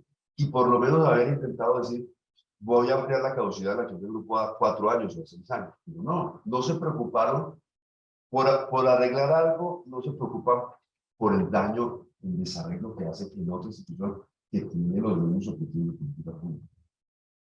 La confidencialidad, la caducidad, o, o idealmente, pero eso ya es como ya mucho, que la misma ley hubiera dicho régimen especial de la prueba. Por ejemplo, en el tema de reparación de daños, la prueba es algo fundamental.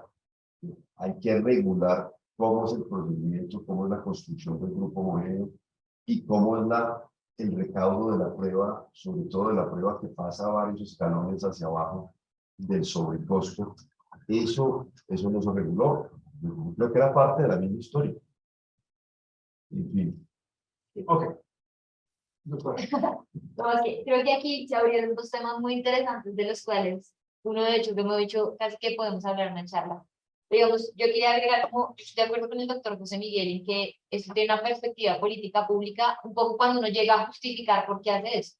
Entonces uno piensa a corto plazo, uno diría, listo, esto, el programa de beneficios de colaboración está pensado para detener los carteles en curso. Y ojalá a largo plazo tener un programa tan robusto que lleve a disuadir al punto de decir, y ahí es cuando un poco la norma termina teniendo cosas de las dos, en el sentido de que de pronto a corto plazo el efecto inmediato del programa va a ser acabar con los carteles existentes, pero tener un programa implementado de una manera tan robusta que a largo plazo llegue a decir, yo no voy a meter un cartel porque en el momento en que yo me meta un cartel, cualquiera de estos va a venir y va a hablar y me meto yo en este lío. Pero estoy totalmente de acuerdo con el doctor también en que esto se vio como un tema aislado y es un problema de la regulación, creo yo, y es en que se mira el programa de beneficios de colaboración como un apéndice que tiene el régimen de protección de la competencia, pero que no se integra con todo el resto del régimen, y no solo desde la perspectiva de daño, sino, por ejemplo, desde el procedimiento administrativo sancionatorio en sí mismo. Entonces, digamos, yo permito que me pueda vincular al programa después de la abierta la investigación. Tengo un plazo de 20 días para, después de la formulación del pliego de cargos, para presentar la solicitud. Pero entonces volvemos a ver con los problemas de nuestra alta discrecionalidad de la autoridad, y es, yo tengo 20 días para presentar mi solicitud, que son los mismos 20 días que tengo para responder a los pliegos de cargos. Si yo quiero aportar pruebas que le sirvan a la superintendencia, las tengo que aportar ahí porque no tengo otro momento para hacerlo. Pero también tengo que presentar mi solicitud. Y si tengo que aportar pruebas, el único momento que la superintendencia le sirve que yo las aporte es ahí, porque la superintendencia después no puede vincular al proceso pruebas que no se hayan aportado ahí, porque las pruebas que tenía la superintendencia las presentó al momento de formular el pliego. Entonces, básicamente, condicionan al delator a que presente todo, ahí sí con mayor discrecionalidad, porque es que ahí sí yo no puedo ir ni siquiera en una reunión previa a preguntarle a usted esto cómo le suena, sino que tengo que presentar todo y básicamente prender una velita en la esquina para que por favor esto de la superintendencia le vaya a servir. Y puede que la conclusión sea, no, no sirvió. Y solo me lo van a tener como un criterio ahora de atenuación de la pena. Digamos, para dejarle al espacio del doctor Andrés para que hable. Y sobre el tema de la acción, digamos que es un tema que nosotros hemos hablado mucho, Porque la acción obviamente nosotros la pensamos sobre todo a nivel de grupo para los consumidores, porque probablemente el único consumidor grande que podría hacer una acción individual y que lastimosamente no lo ha hecho es el Estado. Pero para el tema de los grupos y los consumidores estamos viendo un problema y es que ahorita todas las acciones de grupo, al menos las que yo conozco, se han caído por temas de caducidad. E incluso si uno pensara en abrir el término de caducidad, viene eso correlacionado con el tema probatorio y es ¿desde cuándo? Porque en este momento la caducidad de la acción de grupo está desde los hechos. Entonces, si la superintendencia, por ejemplo, saca una decisión en 2012 sobre azúcar, investigando hechos de 2007, pues cuando en el momento en el que yo vaya a presentar la acción es que eso está, o sea, tengo que ampliar la caducidad casi que a 10 años para yo poder irme por eso. Y aún así vuelvo a lo mismo, entonces yo como consumidor, listo, tengo acceso al expediente o qué pruebas puedo aportar, porque digamos lo que ha pasado mucho en las acciones de grupo, al menos que yo conozco, es que casi que la demanda no tiene pruebas, y la única prueba que trae la demanda es las resoluciones sancionatorias de la CIC. Y la primera defensa que hacen las personas, oiga, pero es que esta resolución está demandada por nulidad y restablecimiento del derecho ante el tribunal administrativo, no está en firme, digamos, desde el término de acto administrativo, pero está siendo cuestionado. La resolución en sí misma no es una prueba. O sea, obviamente, yo sí creo que la institución de la reparación de víctimas está muy débil y es muy difícil fortalecerla. Entonces, sí quiero dar un panorama un poco desolador. Y es, no veo tampoco cómo la podamos mejorar en el estado de las cosas actuales. Sí, yo creo que, o sea, ustedes hacen unos puntos muy buenos. Digamos, me queda difícil referirme a todo. Quiero empezar tal vez por decirles lo siguiente. ¿Qué puede pasar con un régimen de competencia que es completamente pro consumidor o pro empresa? Un poco discutiendo la idea del equilibrio. Si nosotros tenemos un régimen que es pro empresa, podemos ver lo que estaba pasando, por ejemplo, en Europa, entre la reforma del 96 y la reforma posterior del 2014, en la que había un programa de beneficios por colaboración, pero también el número de empresas que estaban repitiendo su acceso al programa se incrementó. Y digamos, los economistas, no los abogados, sino los economistas estudiando estos temas, muy desde la perspectiva de una política pública, estaban diciendo, tenemos un problema con este régimen, porque como es tan favorable al empresario, el empresario va a decir yo me cartelizo, el cartel puede durar menos, pero de alguna manera me estabiliza y entonces se acaba y puedo de pronto comenzar otro. Y digamos, la norma puede, cuando es pro empresa, puede tener unos efectos perversos en el sentido de incentivar carteles más cortos y digamos, una actividad de cartelización que se va rotando. Y es un problema súper complicado. En cambio, una norma que es, digamos, puro de pro-disuasión también tiene un problema súper serio, y es que típicamente las empresas van a redoblar sus esfuerzos para que no los cojan. Y hemos visto que las empresas y los que participan en carteles y sus funcionarios pueden ser sumamente creativos. No es solamente, hay como de todo, ¿no? Está el que dice, por favor, no mande más correos de esto que nos va a meter en un problema con la CIF, y después la CIF le saca el correo. Pero también hay gente un poco más avispada que lo que dice es, tenemos que invertir más en mantener el cartel oculto. Y fíjese que desde una perspectiva social, la inversión en mantener un cartel oculto es una inversión que es doblemente perniciosa, porque está tomando recursos sociales que podrían estar usándose para algo positivo, en esconder una práctica que ya es negativa. Entonces, desde una política pública, también le doy una respuesta un poco como eso, o le planteo una discusión ahora, es que no es claro que estas soluciones sean soluciones buenas, y de pronto esto es una solución de esquina, un poco en teoría de juegos. De pronto lo que estamos viendo acá es que si nos vamos muy a un extremo, muy al otro, pues vamos a terminar una situación que no es deseable. El problema es que el equilibrio es muy difícil, porque entonces, si usted es pro consumidor, pero toma decisiones que facilitan la vida de los cartelistas, le está quitando poder disuasorio. ¿Listo? Pero si usted se mete en el cuento de que lo importante es el poder disuasorio, las empresas van a decir, no, gracias, pero no. Entonces, quiero de pronto terminar este comentario retomando algo que usted dice que me parece muy interesante, y es que sí nos hace falta más investigación respecto a la dinámica interna de lo que los resultados esperados en la experiencia internacional de eso. Y brilla por su ausencia en estas discusiones, aún como política pública, la experiencia no solamente de Estados Unidos, que los Estados Unidos la repiten todos los foros, todos hemos visto lo que ellos dicen, pero digamos la experiencia de otros países que han tenido discusiones similares a estas. Entonces, por ejemplo, la experiencia de países asiáticos, que también tienen pues, grupos empresariales súper cohesionados. Cómo funciona el régimen de beneficios de colaboración de Corea del Sur, me parece más interesante y de pronto más útil que el de la Unión Europea. Y yo creo que usted hace ahí un buen comentario. Para terminar, doctor Miguel, 3 cosas que usted podría hacer hoy en día pidiéndole al niño Dios para tener un programa de beneficios de colaboración. ¿Qué cosas hay? 3 cosas. Y ahorita usted me hace la pregunta. Como decía yo ahora, yo lo que haría es integrar el programa de relación en una sombrilla más grande que es la persecución contra los carteles.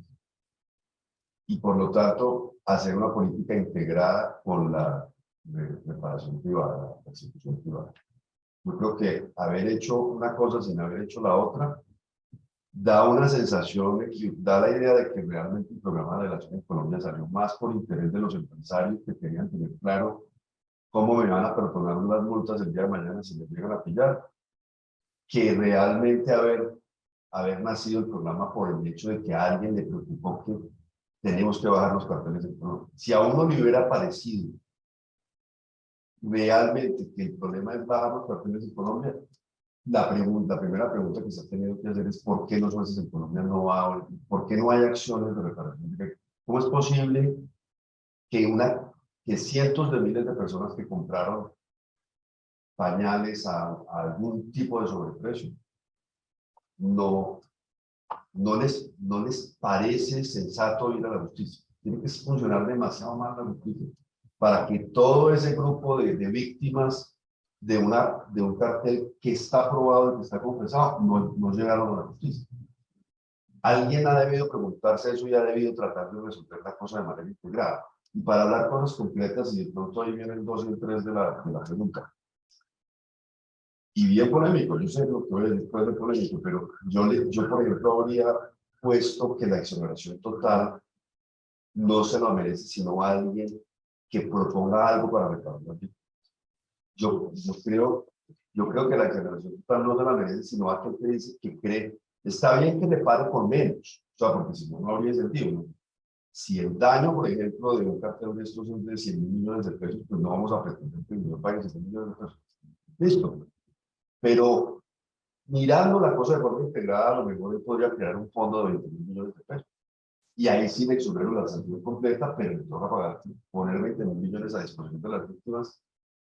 Número 1. Número 2. ¿Cómo no? Pues esto todavía es más excesivo, digamos. Yo sé que los muy pro delación no estarían para nada de acuerdo con lo que voy a decir. ¿Cómo es que le damos la tan espectacular libertad a un delator de que va y le cuenta a la CIC su confesión de que estuvo en un cartel? ¿Y cómo no exigirle que diga cuánto se ganó por el cartel? ¿Por qué no de todas maneras, el señor de una vez le pedimos que nos diga cuál fue el sobreprecio? ¿Cuál? Claro, alguien dirá, no, pero ahí se complica porque le doy más pruebas a la acción civil.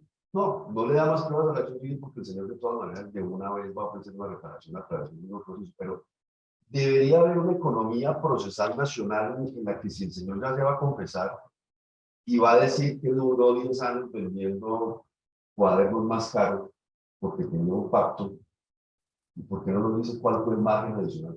¿Por qué nos quedamos en el Estado con la obligación de sacar esa prueba de lo complicado? Imagínense lo complicado que es probar cuánto fue el sobrecosto de un cartel. Y el señor ya está aquí confesando. Pues de una vez que nos diga su verdad de cuál es el sobrecosto, cuál fue el mayor ingreso que obtuvo del cartel. ¿Por qué no le exigimos eso? Y eso vuelve a lo mismo. Porque la respuesta es porque no se miró esto de forma integral. Nadie lo miró como una política nacional de persecución contra los carteles, sino más bien, y perdón la expresión tan ramplona, como una política de perdón a unos empresarios. Eso es lo que no me gusta de la relación, que pareció más bien como, cómo surgió eso en el Congreso. Más bien parece como el interés de unas personas que querían certeza jurídica de cómo me voy yo a liberar de una sanción. Y es que eso no era el objetivo. El objetivo era bajar los carteles, más que darle confort a un empresario de cómo queda liberado. Si el objetivo era bajar los carteles, esas dos ideas pongo en orden. Se las compro. Muy bien. Doctora Daniela.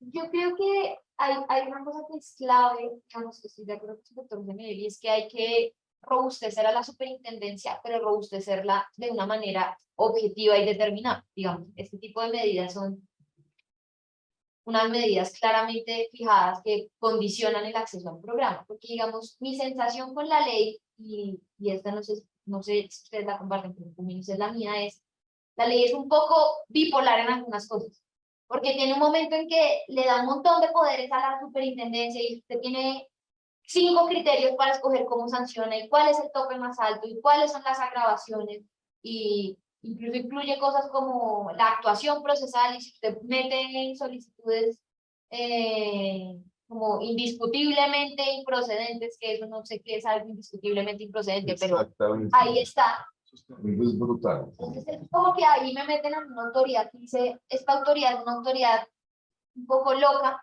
que puede hacer lo que quiera, pero después es una autoridad súper laxa, que tiene un programa de beneficios súper indeterminado, que no sé quién va a acceder, que cómo va a acceder, que yo puedo determinar entre el 50 y el 30, donde el 50 y el 30 puede ser una diferencia, incluso esa del cielo a la tierra. Entonces, esto sí es un poco vaga la respuesta, en el sentido de que creo que hay que fortalecer a la autoridad, pero fortalecerla con criterios objetivos, tanto en la investigación como en el otorgamiento de los beneficios. Y yo sí creo que es clave el tema de las acciones de reparación de víctimas, y ver cómo eso también se correlaciona con la sanción administrativa, y dejar de ver el procedimiento administrativo como algo tan aislado. Incluso cuando hablamos de colusiones y su separación, o sea, muchas veces las investigaciones de colusiones son un complique, porque literal las investigados llegan a uno a decir, es que yo no puedo decir nada en esa investigación porque es que todo lo que yo diga me lo van a usar en penal, todo. Y eso, o sea, sí implica un correlacionamiento de todos los programas en conjunto. No sé, doctor, antes usted cómo lo Creo ve. que ustedes han dado unas respuestas muy buenas. Digamos, yo tenía un par de esas también en mi lista, entonces no lo puedo echar. Solamente voy a pedirle a niños uno. Y es que yo creo, la más etérea de todas, y es que yo sí creo que nos hace falta en Colombia una conciencia de que los consumidores somos todos y de que el consumidor hay que respetarlo. Y no es una discusión solamente a nivel del derecho a la competencia, es una discusión a nivel del derecho y más grande a nivel social. Piensa, por ejemplo, las campañas presidenciales que nosotros tenemos en Colombia. Los temas del consumidor brillan por su ausencia. Y cuando el presidente Gustavo Petro era candidato, básicamente lo que él hablaba, de alguna manera también lo hizo después de posicionado en los foros en los que participó, sobre los productores y cómo hay que proteger la producción y cómo hay que hacer cosas por los productores. Pero no hay una conciencia nacional de que el consumidor importa. Y digamos, no hay una conciencia de que el consumidor y el ciudadano pueden ser la misma persona, y que los derechos que tiene el ciudadano son derechos que lo protegen como consumidor. Y nos hace falta a todos como participar más, no quiero decir que esto no es un tema de una conversación nacional, sí hace falta como una conciencia más profunda, de que no solamente somos o estudiantes, o empleados, o usuarios de Transmilenio, sino que todos también tenemos una imagen de consumidor, que sería muy bueno que el derecho nos hace falta desarrollar esto. Y se ve mucho en la historia del derecho a la competencia, es súper claro cómo el derecho a la competencia sí identifica formas en las que regula el comportamiento de los empresarios, les permite sacarla fácil, digamos, el régimen de garantías, parágrafo del artículo primero, en fin, pero no hay como algo culturalmente igual respecto al consumidor. Eso es un problema. Bueno, pues, no sé si todavía tenemos 2 minutos, no sé si queramos de pronto tomar preguntas de nuestra audiencia. No sé si ustedes quieren hablar de Juan. Hay un punto importante es decir, la definición básica del Código General del Proceso de la Competición es que la confesión se toma como se la cuenta ahora. Pero eso entra en contravía, por ejemplo, con las situaciones propias de la cita, en la cual obviamente está definiendo un entorno, un mercado, una situación. Los beneficios, ahí es donde de pronto veo el choque que tiene de la calle con el tema de, bueno, si yo confesé hasta este punto y hay una situación en la cual así me discute, yo tengo derecho a defender. La explicación es claro, porque la confesión mía la estoy contando yo y todos los elementos los tiene que tomarlos en cuenta y a partir de eso usted hace esa evaluación probatoria por la parte. Pero eso implica que yo tengo un derecho a defensa en ese sentido. Sería construirlo a partir de mi definición de confesión del Código General del Proceso y extrapolarla hacia el régimen de competencia. Ese sería como el primer punto que pensaría. Sí. Y creo que eso sí. Ok, qué pena interrumpir. Tranquilo. No, digamos, a mí me parecen unos argumentos muy buenos.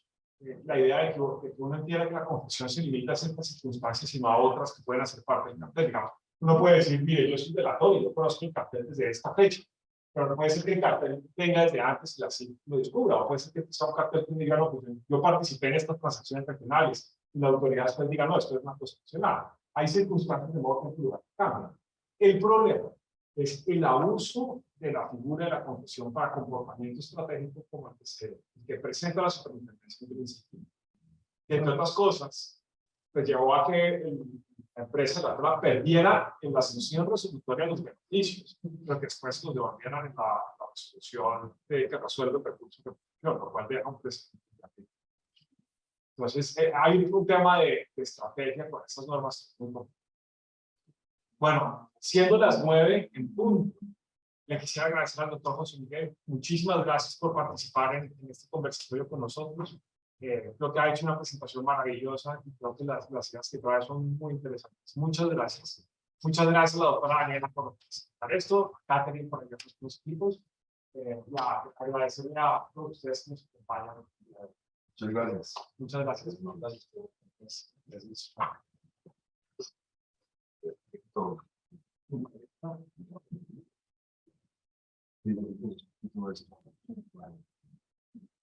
Nosotros tenemos